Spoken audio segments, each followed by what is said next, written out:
একটি শিশু একটি স্বপ্ন, ফুলের সাথে বিকশিত হোক আগামী প্রজন্ম।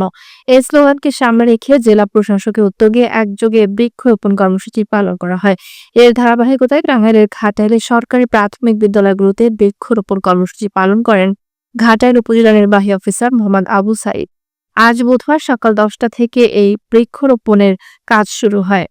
এ সময় উপস্থিত ছিলেন জেলা উপজেলা প্রাথমিক শিক্ষা অফিসার মোহাম্মদ রফিউল ইসলাম, উপজেলা সহকারী শিক্ষা officer Rabeya, Dhalapara forest range কর্মকর্তা মোহাম্মদ সাব্বির হোসেন, ঘাটাইল আদর্শ সরকারি প্রাথমিক বিদ্যালয়ের প্রধান শিক্ষক মোহাম্মদ আব্দুল আলিম। প্রাথমিক পর্যায়ে উপজেলা সর্বমোট 172টি বিদ্যালয়ের 3টি করে মোট 516টি বৃক্ষরোপণ করা হয়। এর মধ্যে জারুল, কৃষ্ণচূড়া, সোনালু বৃক্ষ সহ বিভিন্ন ধরনের ফলজ ঔষধি এবং অন্যান্য বৃক্ষের চারা রোপণ করা হয়।